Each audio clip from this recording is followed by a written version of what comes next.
The dumbest lawsuit I've ever seen was filed last week. A Florida woman is suing Kraft for $5 million.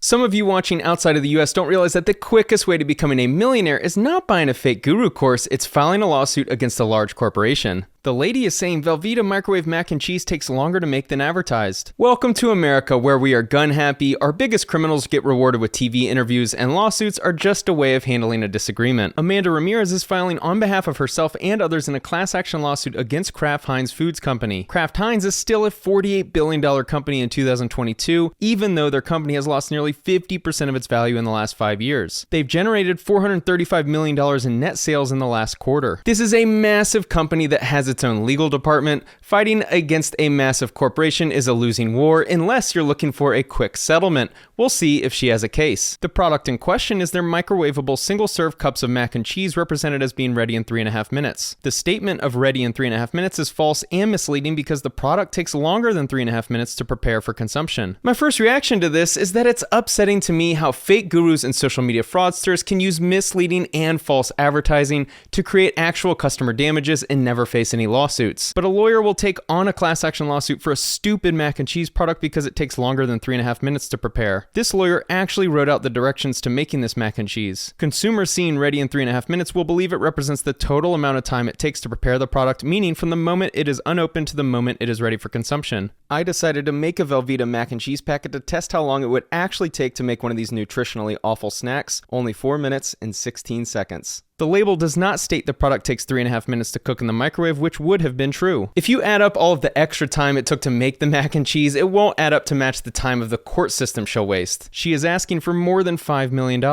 I'm sure if we did an audit of the plaintiff's life, we'd find that her 1 minute a day is not worth millions of dollars. The plaintiff is a citizen of Florida. That isn't surprising. In addition to Florida man, we now need a section just for ridiculously frivolous Florida lawsuits. They're claiming Kraft Heinz was acting fraudulently by advertising that the mac and cheese cup would only take 3.5 minutes total to be ready for consumption. The plaintiffs looking for $5 million for this insanely frivolous lawsuit may have filed against the wrong corporation. Here's why. I came across this law.com post handing Kraft Heinz an award this year for Best Legal Department's Compliance Department of the Year. It has to be Kraft Heinz. You spend years in law school, you finally pass the bar, you work your way into getting a solid corporate job, you think you're going to handle exciting cases, and then you walk into the office Monday morning to find out you're working defense on a case about the time it takes to make mac and cheese in the microwave. We are aware of this frivolous lawsuit and will strongly defend against the allegations in the complaint, a Kraft Heinz Foods Company spokesperson told CNN Monday. Before you think this lawsuit is the dumbest thing you've ever heard, just wait a minute. There's a reason Miss Amanda filed a false advertising lawsuit against Kraft Heinz. TopClassActions.com is a website with hundreds of class action lawsuits that led to settlements. Smashburger found themselves in the crossfires of a false advertising lawsuit. Smashburger agreed to pay $5.5 million to resolve claims that it falsely advertises hamburgers as containing double the beef. If you break down a class action settlement from a large corporation with millions of customers, the payout is going to be negligible. Smashburger paid out $4 to each customer with a voucher. I personally don't understand why anyone would pursue a false advertising claim to make a couple bucks.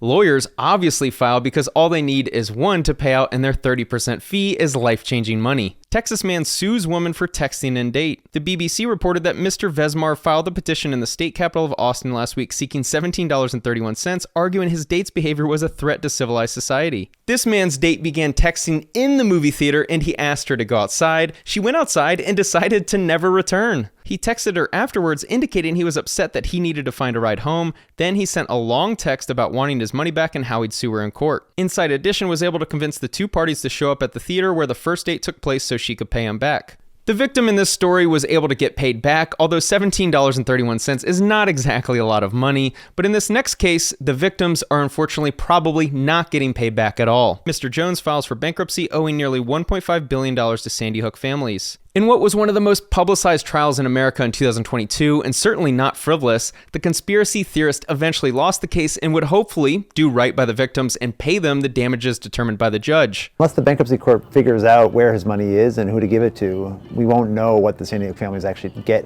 out of those damages. Jones, 48, has been ordered to pay $1.4 billion in a Connecticut case and $45.2 million in a Texas case to families harmed by his years of lies. This is a case with real damages to real victims. The unfortunate nature of the society we live in is there are loopholes to getting around paying what's owed. He said his assets were worth between $1 million and $10 million and that his debts were between $1 billion and $10 billion.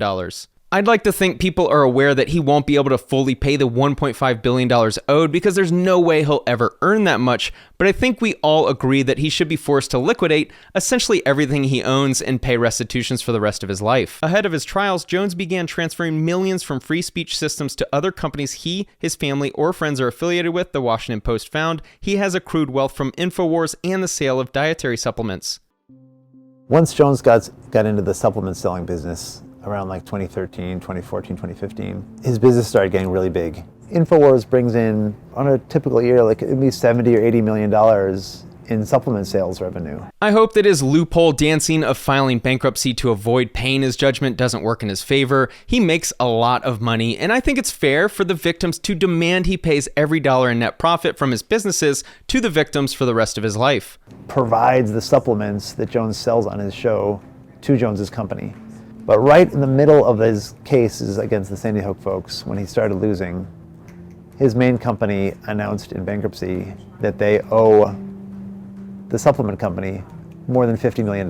I'm certainly not an expert in regards to bankruptcy and victims collecting, but I have such little faith in the system forcing Jones to pay out what he should pay that I wouldn't be surprised if the victims never see a dollar. This is the bankruptcy filing for his LLC Free Speech Systems, where he lists assets as being between $10 million and $50 million and liabilities between $50 million and $100 million.